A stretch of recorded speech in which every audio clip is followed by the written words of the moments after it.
आईने हिंदी के एक नए एपिसोड में आपका स्वागत है, जहां आपके लिए लेकर के आते हैं इंडियन डिफेंस की टॉप अपडेट्स को। दोस्तों, एक बात तो हम सब अच्छे से जान चुके हैं कि इस समय भारतीय वायुसेना का जो तेजस मार्क टू प्रोग्राम है, ये अधर पे लटक चुका है, क्योंकि इंजन के कारण अभी तक इस पे फंड्स नहीं दिए गए थे। लेकिन सितंबर महीने में 2023 के जो फंड्स है वो इशू किए गए हैं, और अभी तक तेजस मार्क टू का रोल आउट जो हम ये मान के चल रहे थे कि हमें 2024 में देखने को मिलेगा, अब वो हमें 2026-27 से पहले देखने को नहीं मिलने वाला है। लेकिन एक तरफ जहां भारतीय वायुसेना का ये प्रोग्राम अधर में लटका है, तो भारतीय वायुसेना से फाइनली एक अच्छी खबर सामने आई है। वर्ष 2021 में 83 तेजस मार्क 1 ए जेट्स का ऑर्डर प्लेस करने के बाद और हाल ही में 30 नवंबर को भारतीय वायुसेना के लिए एडिशनल 97 एयरक्राफ्ट की जो कि बेसिकली तेजस मार्क 1 ए होने वाले हैं, इनकी मंजूरी को प्राप्त करने के बाद अब भारतीय वायुसेना का एक बड़ा निर्णय सामने आया है, और यह निर्णय है मौजूदा तेजस मार्क 1 की 2 स्क्वाड्रन को लेकर के। दोस्तों, भारतीय वायुसेना ने यह फैसला किया है कि तेजस मार्क 1 ए की कैपेबिलिटी के समकक्ष लाने के लिए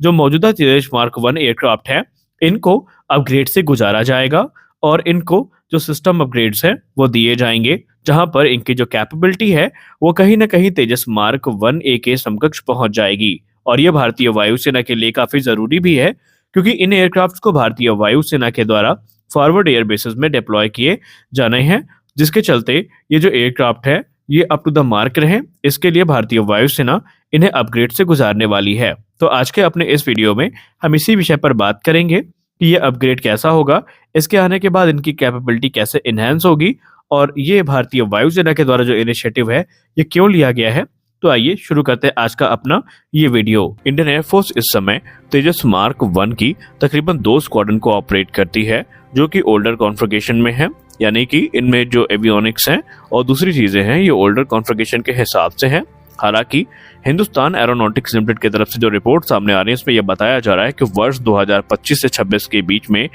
इनका एक चरणबद्ध अपग्रेड प्रक्रिया शुरू होगी, जहां पर इन एयरक्राफ्ट को कंप्लीट ओवरहॉल किया जाएगा, इनके एवियोनिक सिस्टम को अपग्रेड किया जाएगा, इनके मिशन कंप्यूटर को अपग्रेड किया जाएगा, वहीं इनके दूसरी जो क्रिटिकल टेक्नोलॉजीज हैं वो भी अपग्रेड की जाएंगी। यहाँ पर प्रयास ये होगा कि ये जो पुराने तेजस मार्क 1 स्टैंडर्ड के एयरक्राफ्ट हैं, इन्हें मार्क 1 ए स्टैंडर्ड के समकक्ष ला करके खड़ा किया जा सके। हालांकि इस अपग्रेड के बारे में ज्यादा जानकारी तो उपलब्ध नहीं है, लेकिन रिपोर्ट्स ये दावा करती हैं कि सबसे पहला काम इस अपग्रेड में जो किया जाएगा वो होगा इसका रेडार अपग्रेड। रिपोर्ट्स में कहा जा रहा है कि इसमें जो एडवांस रेडार हैं बेसिकली उसे अपग्रेड किया जाएगा। यहाँ पर कहा जा रहा है कि इसमें इल्टा ELM 2052 active electronically scanned arrow radar का इस्तेमाल किया जाएगा, यानी कि ये रेडार ऑलरेडी इस समय मार्क 1 ए स्टैंडर्ड के जेट में ऑपरेशनल है, और ये बेसिकली तेजस मार्क 1 का जो ओल्डर वेरिएंट है जिसमें ELM 2032 रेडार इस्तेमाल किया जा रहा है उसको रिप्लेस करेगा,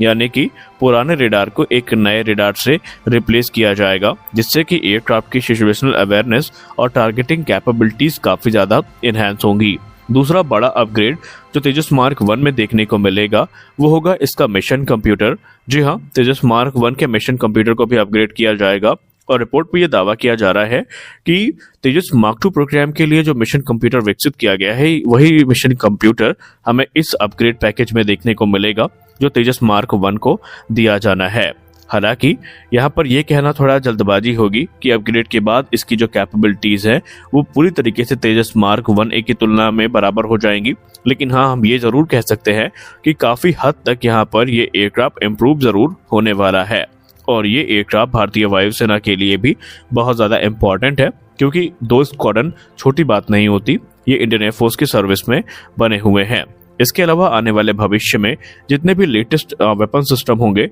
उन सभी का इंटीग्रेशन तेजस मार्क 1 वेरिएंट में किया जाएगा। सबसे खास बात यहाँ पर यह है कि इनके अपग्रेड के बाद जो इनकी कैपेबिलिटी है उसके इनहेंस होने का सीधा फायदा भारतीय वायुसेना को मिलेगा, क्योंकि ऑलरेडी ये पाकिस्तानी बॉर्डर के पास डिप्लॉय किए गए हैं, जिसके बाद से इनकी ताकत में बढ़ोतरी होने का मतलब ये है कि भारतीय वायुसेना का कॉन्फिडेंस भी काफी ज्यादा हाई रहेगा।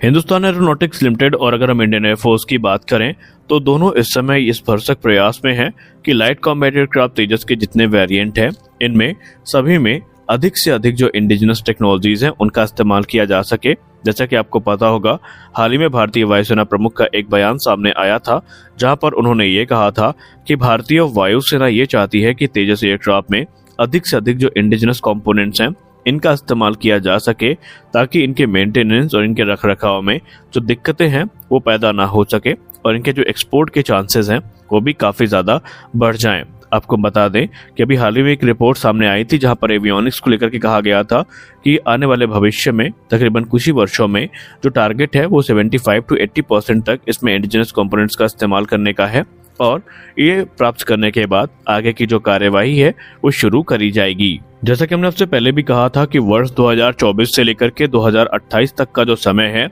ये हिंदुस्तान एरोनॉटिक्स लिमिटेड के लिए बहुत ज़्यादा बिजी होने वाला है, क्योंकि जैसे ही फरवरी में तेजस मार्क 1A की डिलीवरी शुरू होगी तो उसके बाद 2028 तक ये लगातार इसी प्रोग्राम में बिजी रहेंगे। और पहले तो इनका उद्देश्य ये होगा कि भारतीय वायुसेना की रिक्वायरमेंट को पूरा किया जा सके। इनिशियली तकरीबन ये मान के चलिए 2025 से ये 24 एयरक्राफ्ट प्रति वर्ष की दर से भारतीय वायुसेना को डिलीवर करने की बात कर रहे हैं, और अगर ऐसा हुआ तो ये भारतीय वायुसेना के लिए काफ़ी हितकर होगा। वहीं इस समय तेजस में जो नए सिस्टम है, फिर चाहे वो भारतीय हो या फिर विदेशी हो, खासकर हम हथियारों की बात कर रहे हैं, उनको इंटीग्रेट करने की भी जो कवायद है उसको शुरू किया गया है। और ये इसलिए ताकि तेजस का जो एक्सपोर्ट पोटेंशियल है उसको स्ट्रॉन्ग किया जा सके। हाल ही में हमने देखा है कि इसमें एशरैम का इंटीग्रेशन पूरा हो चुका है, जिसको हम advance short range air to air missile के नाम से जानते हैं। इसके अलावा Al Tariq precision guided munition, जो कि एच ग्रुप के द्वारा बनाया जाता है, उसका इंटीग्रेशन तेजस में चल रहा है, और माना जा रहा है कि बहुत जल्दी जो कॉम्बैट शॉर्टीज हैं या यू कैन ट्रेनिंग शॉर्टीज हैं इस प्रिसीजन गाइडेड म्यूनिशन के साथ वो शुरू करी जाएंगी, और उसके बाद तेजस के स्ट्राइक पैकेज का वो हिस्सा होगा। यहाँ पर हिंदुस्तान एरोनॉटिक्स लिमिटेड और भारत का उद्देश्य ये है कि जो मिडिल ईस्टर्न कंट्रीज है उनका जो रुचि है तेजस में उसको बढ़ाया जा सके, और जो एक्सपोर्ट पोटेंशियल है उसे और भी ज़्यादा स्ट्रॉन्ग किया जा सके। और अभी हाल ही में हिंदुस्तान एरोनॉटिक्स लिमिटेड ने ये कहा था कि हम अपने तेजस को अपग्रेड के माध्यम से और ताकतवर बना रहे हैं, क्योंकि इस समय तकरीबन 3 से 4 देश हैं जो तेजस को लेकर के बहुत ज़्यादा इंटरेस्टेड हैं। और यहाँ पर सबसे बड़ा नाम जो सामने आया था वो आया था अर्जेंटीना का, जहाँ पर कहा जा रहा था कि 15 से लेकर के 18 की संख्या में ये तेजस को खरीद सकते हैं। उसके बाद इजिप्ट का नाम सामने आया था, फिर उसके बाद नाइजीरिया का नाम सामने आया था, जहां पर दावा किया जा रहा था कि वो तेजस को लेकर के इंटरेस्टेड हैं, और तकरीबन 15 से लेकर के 18 यानी एक स्क्वाड्रन तेजस की नाइजीरिया के द्वारा कंसीडर करी जा सकती है, और इसीलिए वो तेजस जैसे प्लेटफॉर्म में कोई कमी छोड़ने के मूड में नहीं दिख रहे हैं। तो यहाँ पर स्पष्ट है कि पुराने जो एयरक्राफ्ट हैं उनको अपग्रेड किया जा रहा है, और जो नए वेरिएंट है उनको और ताकतवर किए जाने का प्रयास HAL के द्वारा यहाँ पर किया जा रहा है। तो आज के इस वीडियो में बस इतना ही। हम आशा करते हैं ये वीडियो आपको अच्छी लगी होगी। अगर वीडियो अच्छी लगी तो वीडियो को लाइक करिए, नए हैं तो चैनल को सब्सक्राइब करिए। मिलते हैं अपने अगले वीडियो में कुछ और इंटरेस्टिंग अपडेट्स के साथ, तब तक के लिए जय हिंद।